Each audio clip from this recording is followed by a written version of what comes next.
कि हम सब एक मुसाफिर हैं। यहाँ कोई रहने नहीं आया है, थोड़े दिनों का जीवन है, लेकिन प्राणी पदार्थ को पाकर के मनुष्य इसी में भूल जाता है। इस संसार में हमारा अपना कुछ भी नहीं है। हम सब क्या हैं? चलते हुए एक राही। जैसे हम किसी यात्रा पर जाते हैं, तीर्थ यात्रा पर, तो वहाँ कईयों से मुलाकात होती है और थोड़े समय में हम अलग हो जाते हैं। किसी का व्यवहार अच्छा लगता है, किसी का व्यवहार बुरा लगता है। ठीक ऐसे ही इस संसार पथ में हम आए हैं। ये संसार एक मुसाफिर खाना है। यहाँ आकर के कईयों से मुलाकात होती है। किसी का व्यवहार अच्छा लगता है, किसी का व्यवहार अच्छा नहीं लगता है। कोई अपने घर में जन्म लेकर के आया तो उसे हमने अपना बेटा मान लिया, बेटी मान लिया, और फिर उसी के लिए हम अपनी सारी जिंदगी लगा देते हैं। किसी को ये नहीं पता होता कि जो बेटा मेरे घर में, जो बच्चा मेरे घर में बेटा बन करके आया है, बेटी बन करके आई है, वो पता नहीं किसी जन्म का दुश्मन भी होगा कि क्या होगा। जीव तो मुसाफिर है, राह चलते आया है, और जीव के कर्मों का लेन देन सदा से रहा है। जीव जहाँ जाता है अपने कर्मों के अनुसार से सुख और दुख पाता है, उसी के अनुसार से परिवार पाता है, उसी के अनुसार से उनका पड़ोसी बनता है, रिश्तेदार बनते हैं। तो उसी के बीच में लेन देन होता रहता है। तो होता यह है कि आदमी अक्सर क्या देखा जाता है, लोग अपने पिता को तो घर से बाहर कर देते हैं। आज की जनरेशन में क्या है, पिता की बात नहीं मानते, उल्टा पिता को घर से बाहर कर देते हैं, माता को बाहर कर देते हैं। लेकिन जिसको अपना मान करके गोद में खिलाता है, जिसके लिए संपत्ति बटोरता है, उसको ये नहीं पता कि ये जो बेटा आया है मेरा दुश्मन है कि मेरा सेवक पुत्र बन करके आया है, मेरा सेवा करने आया है कि मुझसे बदला लेने आए हैं। लेकिन उन्होंने अपना मान लिया, और अपना मान लेता है तो क्या करता है, उसी के लिए गलत ढंग से धन भी कमाता है। लेकिन वो धन कब तक का है? जब तक कि आपका जीवन है।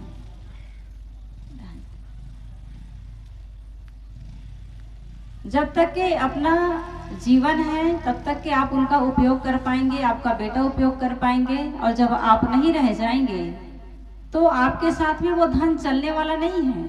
आदमी क्या करता है, अपने पुत्र के लिए पिता को घर से बाहर कर देता है, अपने भतीजे का हक मार लेता है, क्या क्या अनिति पूर्वक काम नहीं करता, लेकिन वो धन काम नहीं आता।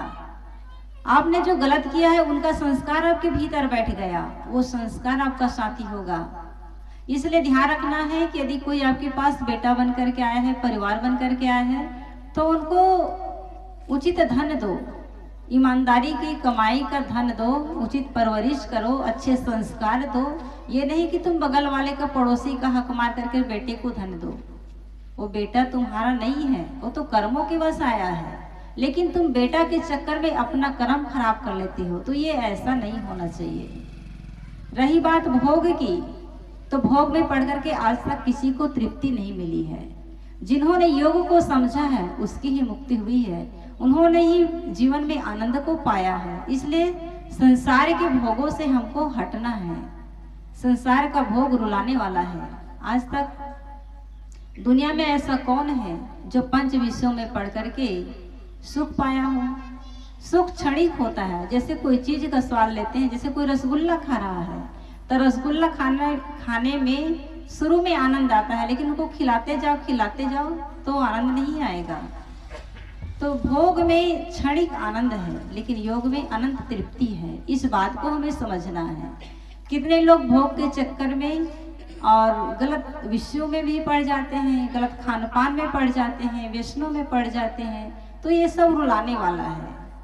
और कितने लोगों को समझाओ तो कहते हैं कि साहब हमसे ये नहीं हो पाएगा। तो क्यों नहीं हो पाएगा? कहते हैं कि इन्होंने हमको जकड़ लिया है, पकड़ लिया है। कोई कहते हैं कि ईश्वर की माया है, वो जब चाहे तब होगा। लेकिन ऐसी बात नहीं है। आपने भोग को भोगा है, आपने शुरुआत किया है, तो उसको त्यागना भी आपके बस की बात है। संत जन कहा करते हैं, एक बार एक किसान था, वो अपने खेत में गन्ना की खेती किया था। तो गन्ना जब खाने लायक हुआ तो लोग चोरी करने आते थे। तो किसान ने सोचा कि मेरे खेत में गन्ना है, उसकी चोरी होती है, आखिर कौन चुराता होगा। तो उसकी रक्षा के लिए क्या किया, किसान एक दिन रात्रि में जाकर के गन्ने के बीच में छुप गया। अब गांव से कुछ लोग चोरी करने गए, तो उसमें 3 लोग थे, एक ब्राह्मण था, एक क्षत्रिय और एक वैश्य। तो किसान ने सोचा कि तीनों से एक साथ तो मैं नहीं निपट सकता, तो एक एक कर को छुट्टी देना चाहिए। तो उन्होंने सामने आया और हाथ जोड़कर कहा कि अरे ब्राह्मण देवता, आप तो हमारे भगवान हैं, वरिष्ठ हैं समाज में, आपको रात में आने की क्या जरूरत थी, मुझे कह देते मैं ले आता। क्षत्रिय से कहा कि आप तो क्षत्रिय हैं, समाज के रक्षक हैं, आपके लिए भी अलाउ है, आपके लिए भी ये चलो ठीक है, आप आ गए हैं उचित है, लेकिन ये शूद्र, इनको तो नहीं आना चाहिए, ये मेरे गन्ने की खेती में चोरी करने क्यों आया। तो दोनों की तो प्रशंसा कर दी, लेकिन शूद्र को उन्होंने तमाचा मार करके भगा दिया, एक दुश्मन उनका हट गया। फिर बारी आई, दूसरा दिन क्या हुआ, कुछ दिन बीते और फिर ब्राह्मण और क्षत्रिय फिर पहुंचे। फिर किसान ने पकड़ लिया और कहा कि ब्राह्मण देवता, आप तो हमारे पूजनीय हैं, हमारे वरिष्ठ हैं, हमारे भगवान हैं, आपका आना उचित है, आप गन्ना खाएं, रोज ले जाएं, कोई बात नहीं, लेकिन ये क्षत्रिय समाज का रक्षक कहलाता है और रक्षक होकर के भक्षक बन रहा है। तो उसको भी 2 तमाचा दिया, उनको भी भगा दिया, अब रह गया एक दुश्मन। तो ब्राह्मण फिर तीसरा दिन चोरी करने के लिए गया, तो उनको भी धक्का दिया और कहा कि आप समाज में भगवान बनते हैं, उच्च कहलाते हैं और समाज में ये चोरी करते हैं, आपको लज्जा नहीं आती, उसको भी हकाल दिया। तो एक एक करके वो तीनों को परास्त कर दिया। एक साथ यदि वो परास्त करना चाहते तो संभव नहीं था। ठीक ऐसे ही हमारे जीवन में अनेक दुर्गुण आ जाते हैं, दुर्व्यसन आ जाते हैं। कोई शराब भी पी रहा है, कोई तंबाकू भी खा रहा है, मंजन भी घिस रहा है, कोई जुआ भी खेल रहा है, तो लोग ये हिम्मत हार जाते हैं कि हमसे क्या हो पाएगा। लेकिन ऐसी बात नहीं है, आप चाहें तो एक एक करके दुर्गुणों को, दुर्व्यसनों को छोड़ सकते हैं, लेकिन हाँ हिम्मत होना चाहिए और संकल्प होना चाहिए।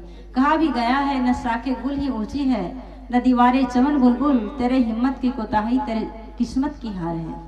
अगर हम हिम्मत ना करें तो ये हमारे जीवन की हार है, और यदि हिम्मत कर ले तो सब कुछ कर सकते हैं। यहाँ उदाहरण क्या दिया गया, न शाखे गुल ही ऊंची है, न दीवारें चमन बुलबुल। बुलबुल के लिए कहा गया, लेकिन इशारा किसकी तरफ है, मनुष्य की तरफ। अगर आदमी चाह ले तो बड़े से बड़े काम को कर सकता है, यदि वो चाहे तो तारे गगन के तोड़ सकता है, यदि चाहे तो तूफानों का भी पथ मोड़ सकता है, और चाहे तो इतिहास में अपना नाम भी लिखवा सकता है। सुयज का काम करके इतिहास में अपना नाम लिखवा सकता है, लेकिन हिम्मत चाहिए, सोच होना चाहिए, संकल्प होना चाहिए। एक कठफोड़वा पक्षी जो होता है, जब अंडा देने का समय आता है तो अपनी चोंच से वो लकड़ी में कुरेदता है और कुरेद करके उसमें गड्ढा बना लेता है, जगह बना लेता है, ताकि मैं अपने बच्चे को सुरक्षित रख सकूं। ऐसे ही हमारा जो दुर्गुण है, दुर्व्यसन है, वो एक कड़ी लकड़ी की तरह है, लेकिन हमारा संकल्प मजबूत है तो हम उसमें अपने सद्गुणों को रखने की जगह बना सकते हैं, दुर्गुणों को हटा सकते हैं, लेकिन शौक होना चाहिए, संकल्प होना चाहिए। तो जैसे किसान ने एक एक करके उनको भगा दिया, ठीक ऐसे ही आदमी एक बार संकल्प ले ले, साधारण से गुटखा को भी छोड़ दे, अगले बार उसे हिम्मत हो जाएगा कि मैं गुटखा छोड़ सकता हूँ तो मैं शराब भी छोड़ सकता हूँ। आदमी क्या सोचते हैं, मेरे में तो ये दुर्गुण है, दुर्व्यसन है, कहाँ तक छुड़ा पाऊंगा। लेकिन एक दुर्गुण को, एक दुर्व्यसन को छोड़ते ही दूसरे को छोड़ने की हिम्मत आ जाती है। इसको करके देखना चाहिए। कहते हैं कि एक बार एक व्यक्ति था, एक सच्ची घटना है गुजरात की। तो एक व्यक्ति था, वो गुटखा भी खाता था, शराब भी पीता था और पता नहीं क्या क्या करता था। लेकिन हाँ, एक बार ऐसा हुआ कि वो गुजरात के आश्रम में गए, सूरत आश्रम में संतों का जमात वहाँ लगा हुआ था, गुरुदेव जी भी थे।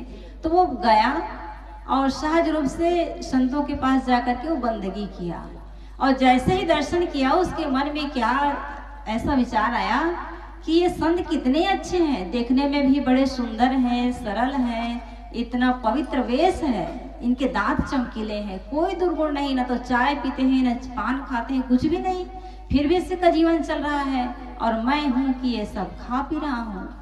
क्या ऐसा हो सकता है कि मैं भी छोड़ दूँ? तो उन्होंने संकल्प लिया कि चलो मैं भी छोड़ करके देखता हूँ। तो उन्होंने क्या संकल्प लिया? तंबाकू खाना छोड़ दिया। और तंबाकू खाना छोड़ दिया तो कहते हैं जो तंबाकू खाते हैं उन लोगों का कहना है कि तंबाकू नहीं खाएंगे साहब तो लेटरिन ठीक से नहीं उतरती है, पाचन सही नहीं होता, ये उन लोगों की समस्या है, क्योंकि शरीर उसी अनुसार से काम करने लगता है। लंबे समय तक खाते रहो, जैसे चाय पीने वाले हैं तो उसकी अपनी आदत बन जाती है, चाय नहीं पियेंगे तो सिर दर्द होगा। तो ऐसे ही उस सज्जन के साथ हुआ, जैसे तंबाकू खाना छोड़ा तो उन्हें कई प्रकार की गंभीर परिस्थितियों का सामना करना पड़ा। लेटरिन उतरना बंद हो गया, अब लेटरिन जब नहीं हुई तो सिर दर्द हुआ, हाथ पैर दर्द हुआ, और भी कई चीजें सामने आई। घर वालों ने कहा आप तो तंबाकू खाइए, जैसा थे वैसा ही आप ठीक है, आप तो खाइए। उन्होंने कहा मैंने संकल्प लिया है, मैं तंबाकू नहीं खाऊंगा, आखिर एक दिन मरना ही है, संकल्प के साथ यदि मर जाऊं इसी जीवन में, हो सकता है मेरा अगला जीवन अच्छा हो जाए, हो सकता है मेरे अंदर वो संबल अर्जित हो जाए आगे के लिए, तो मैं नहीं खाऊंगा। तो ऐसे तैसे उनको 2 महीना लगा। वह सज्जन 2 महीने के लिए बीमार हो गया, लेकिन एक दिन स्वस्थ हुआ और एकदम मस्त होकर के, और वो एक अच्छा इंसान कहलाया। तो कहने का मतलब है कि हम सबको चाहिए कि हम अपने दुर्गुण को, दुर्व्यसनों को यदि ये जीवन में आ गए हैं तो कभी ये ना सोचे कि ये नहीं होगा, कभी ये ना सोचे कि ऊपर वाले की हाथ है, ऊपर वाला कबीर साहब जानेगा कि भगवान जानेगा, ऐसा नहीं है। भगवान ने आपको आकर के पिलाया नहीं है। बच्चा जब जन्म लेता है, छोटा होता है, तो उनके पास कोई दुर्गुण दुर्व्यसन नहीं होता है, वो विकारी नहीं होता है, आगे चल करके संगति पाता है और गलत चीजों को धारण करता है, और फिर धीरे धीरे वो दुर्व्यसनी हो जाता है, दुर्गुणी हो जाता है, कुसंगी हो जाता है। तो इसलिए हम सबको चाहिए कि हम अपने आप को ऊपर उठाएं। बात केवल दुर्गुण और दुर्व्यसन की नहीं है, जीवन में आगे बढ़ना है तो उसके लिए भी संकल्प की आवश्यकता है। जीवन में यदि संकल्प है तो आदमी कुछ भी कर सकता है। आज हमारे बीच में जो आविष्कार दिखाई दे रहे हैं, आज ये माइक लगा हुआ है, टीवी है, और भी दुनिया की चीजें हैं, इन सब के पीछे मनुष्य का संकल्प शक्ति रहा है। यदि संकल्प न होता आदमी के अंदर तो वो कुछ न कर पाता। किसी के अंदर मन में ये विचार आया होगा कि मैं अपने आवाज को हजारों के बीच में कैसे फैलाऊं, कैसे उन तक अपनी आवाज को पहुंचाऊं। तो विचार किया गया होगा कि ऐसा ध्वनि विस्तारक यंत्र होना चाहिए जिससे हम हजारों लोगों को अपनी बात समझा सके, बता सके। उस ढंग से प्रयास किया गया और आज संभव हुआ। एक व्यक्ति के लिए लिखा गया है, वो अत्यंत गरीब था लेकिन उनका जो संकल्प शक्ति अत्यंत मजबूत था।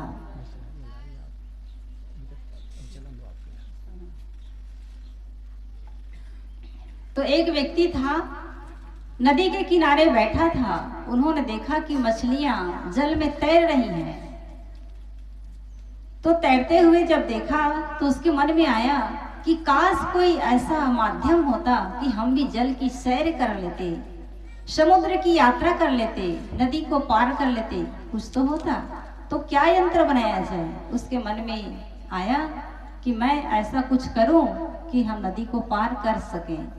तो उन्होंने नाव बनाने का संकल्प लिया, और नाव बनाने का संकल्प जब लिया तो उनके लिए पैसा भी चाहिए, नाव बनाने के लिए अर्थव्यवस्था चाहिए, और वो अत्यंत गरीब था, उनके पास कुछ भी नहीं था, फूटी कौड़ी नहीं था, उनके खाने को भी कुछ हो नहीं पाता था। लेकिन संकल्प ले लिया तो उन्होंने सोचा कि मैं क्या करूं। फिर उन्होंने लोगों के बीच आया और भिक्षा मांगना शुरू किया। लोगों ने पूछा कि भिक्षा मांगकर क्या करोगे? उन्होंने कहा कि मैं नाव बनाऊंगा जल में तैरने वाला, जिससे हम नदी में इस पार से उस पार जा सकते हैं। लोगों ने हंसी उड़ाया, मजाक उड़ाया और कहा अरे यार तुम्हारे पास कुछ भी नहीं है, तुम बड़े बड़े सपना लेकर के बैठे हो, क्या कर पाओगे? उन्होंने कहा मैं सब कुछ कर दूंगा। तो उन्होंने बहुत लंबे समय तक लोगों से भिक्षा लिया और भिक्षा लेते लेते उनके पास जब पैसा इकट्ठा हो गया, उन्होंने नाव बनाना शुरू किया। और नाव जब बन करके तैयार हुआ तो लोग जिस दिन चलाना था पानी में, लोग उसको देखने के लिए आए, भीड़ आई। और जैसे ही नाव पानी में चला, लोगों ने खूब खुशियां मनाई, उनके ऊपर फूल डाले, उनकी स्वागत में तालियां बजाए, लोग उनके नाम का जयकारा कराए। जब ऐसा हुआ तो व्यक्ति रोने लगा। किसी ने पूछा कि भाई आप क्यों रो रहे हैं? उन्होंने कहा कि एक समय ऐसा था जब मैंने संकल्प लिया, जब मैंने ये सोचा था कि नदी में नाव चलाऊंगा, कुछ यंत्र बनाऊंगा, लोगों से भिक्षा लिया तो लोग मेरी हंसी उड़ाते थे, मुझे पागल समझते थे। लेकिन आज वही लोग मेरी जय जयकार कर रहे हैं, आज फूलों की वर्षा कर रहे हैं, मेरे नाम से तालियां बजा रहे हैं। और इसी हर्ष के, ये दुख के नहीं, ये हर्ष के आंसू है। तो ये होता है, आदमी अगर चाह ले, यदि सोच ले तो जीवन में बहुत कुछ कर सकता है। तो ऐसा ही हमें करना चाहिए। भौतिकता के क्षेत्र में हम देखते हैं कि विज्ञान तो बहुत आगे बढ़ चुका है, इसके बारे में सब लोग लगे हुए हैं, लेकिन अध्यात्म के क्षेत्र में पीछे हैं। तो इसके लिए भी हमें आगे आना चाहिए। अध्यात्म के क्षेत्र में सोचना चाहिए कि जब लोग हमारे बीच, जैसे भगवान राम हुए हैं, कृष्ण हुए हैं, वो भी एक पुत्र के रूप में किसी माँ बाप से पैदा हुए, है ना, लेकिन अपने कर्मों के आधार पर वो महान हुए, महापुरुष कहलाए, भगवान कहलाए। तो हम भी तो ऐसा हो सकते हैं, ऐसा हमको सोचना चाहिए। भगवान राम है, बुद्ध है, कबीर है, कृष्ण है, ये सीधा सीधा धरती में नहीं आए हैं, आकाश से पैदा नहीं हुए हैं, माँ बाप से जन्मे हैं। और माँ बाप से जन्मे हैं और अपने कर्मों के नाते महान हुए हैं। भगवान राम का जीवन देखिए, कितना मर्यादा पुरुषोत्तम, जीवन में एक पत्नी व्रत धारण किए, माता पिता की आज्ञा का पालन किए, भाई के प्रति कितना प्रेम उसके मन में था, लेने की नहीं बल्कि देने की भावना थी। और इसीलिए तो वो मर्यादा पुरुषोत्तम कहलाए, लोगों की नजरों में आए। भगवान श्री कृष्ण के जीवन को देखें, उन्होंने जीवन में अपनी माता पिता से अलग होने की बात कभी नहीं सोचे। जब गुरुकुल से विदा हो रहे थे और उनके गुरु ने पूछा कि बेटा, मैं आपके गुणों से अत्यंत प्रभावित हूँ और आप जो वरदान मांगना हो मांग सकते हो, तो उन्होंने कहा कि गुरुदेव, मुझे एक ही वरदान चाहिए, जब तक मेरा जीवन है मुझे अपने माँ के हाथों का भोजन मिलता रहे। अपने माँ बाप का दिल कभी नहीं दुखाया और फिर पूरी जनता की सेवा उन्होंने की, और इसीलिए आज वो भगवान कहलाए। तो ऐसा भगवान हम भी हो सकते हैं, सारे दुर्गुणों को छोड़कर, विष्णु को छोड़कर, और लोक परोपकार का काम करते हुए हम अपने आप को अध्यात्म की दिशा में ऊंचा ले जाएं और हम भगवान हो सकते हैं। तरुण मुनि के लिए यही बात आती है। एक बार पुष्पदंत जी महाराज कथा कह रहे थे, ऐसे ही सत्संग चल रहा था, तो उस समय तरुण महाराज छोटे उम्र के थे, 6वीं क्लास में पढ़ रहे थे। तो 6वीं क्लास में पढ़ रहे थे और वहां से जब उनकी छुट्टी हुई तो छुट्टी के समय में एक जैनी के होटल पर बैठा वो जलेबी खा रहा था। जलेबी का बड़ा शौक था, तो जलेबी खा रहा था और खाते खाते क्या सुनता है, जैसे मेरी आवाज दूर तक जा रही होगी, ऐसे ही आवाज पुष्पदंत जी महाराज की आवाज दूर तक जाकर उनके कानों से टकराई। और उन्होंने ये कहा कि इंसान अगर चाहे तो भगवान हो सकता है। इस दुनिया का हर इंसान भगवान हो सकता है, यदि वो अपनी कमियों को दूर कर ले तो वो भगवान हो सकता है। और ये उनके बस की बात है। तरुण मुनि ने सुना कि हर इंसान भगवान हो सकता है, तब तो फिर मुझे भगवान होना ही चाहिए। फिर घर गया, अपनी माता पिता से बतलाया कि हर आदमी भगवान हो सकता है और मैं भी भगवान होना चाहता हूँ। माता पिता ने कहा कि बेटा, भगवान ऐसे नहीं हुआ जाता, उनके लिए बहुत मेहनत करने की आवश्यकता है, एक उम्र की आवश्यकता है, साधना भक्ति की आवश्यकता है। तो उन्होंने कहा कि मेरे में क्या कमी है, तो मैं कर सकता हूँ, मुझे ले चलिए महाराज जी के पास। माता पिता ने कहा कि बेटा, तुम अभी छोटे हो, ये सब नहीं कर सकते। कहा कि मुझे ले चलिए, वो जिद पर अड़ गया और माता पिता ले ही नहीं गए। 8 दिन हो गए ऐसा करते करते। और उन्होंने खाना पीना बिल्कुल छोड़ दिया, क्योंकि उनके मन में ये बात घर कर गया कि हर इंसान भगवान हो सकता है और मुझे भी भगवान होना ही है। तो 8 दिन तक खाना नहीं खाया। 9वें दिन उसके माता पिता उनको लेकर के कहाँ गए? पुष्पदंत जी महाराज के पास, और कहे कि महाराज, हमारा ये बेटा भगवान होना चाहता है, इसको आप भगवान बनाइए, अपने पास रखिए। उसके माता पिता ने पुष्पदंत जी महाराज को सौंप दिया, और फिर वही बालक आगे चल कर के सचमुच में एक भगवान के रूप में समाज में सामने आए। हजारों की भीड़ में अपनी बात कहते थे, जिनका प्रवचन होता था कड़वे प्रवचन जिसको कहते हैं। तो हजारों में से कोई न कोई आदमी जग ही जाता है। तो ऐसा हुआ, जिसको हम सुनते हैं टीवी पे, मोबाइल पे, वही तरुणी कभी छोटा था, बालक था, और बात उनको लगी और भगवान होने के लिए चला और सच में भगवान होकर के दिखला दिए। तो ऐसा संकल्प हमारे अंदर होना चाहिए। हम भी अपने विकारों को दूर कर सकते हैं, अपने गंदी आदतों को दूर कर सकते हैं। और जैसे भौतिकता के क्षेत्र में हम बहुत आगे बढ़ चुके हैं, अध्यात्म के क्षेत्र में भी आगे बढ़े। हम अपने आप को समझें, हमसे बढ़कर और कोई दूसरा नहीं है। हम चाहें तो भगवान हो सकते हैं, हम चाहें तो महापुरुष हो सकते हैं, हम चाहें तो कम से कम एक अच्छा पुत्र हो सकते हैं, एक अच्छा पिता हो सकते हैं। तो इन सब बातों को ध्यान रखेंगे और ध्यान रख करके अपने जीवन को सफल बनाएंगे। हमारे बीच में परम पूज्य गुरुदेव जी पधार रहे हैं। आप सभी लोग खड़े हो जाएं। बोलिए सदगुरु कबीर साहेब की जय, संत समाज की जय, भक्त समाज की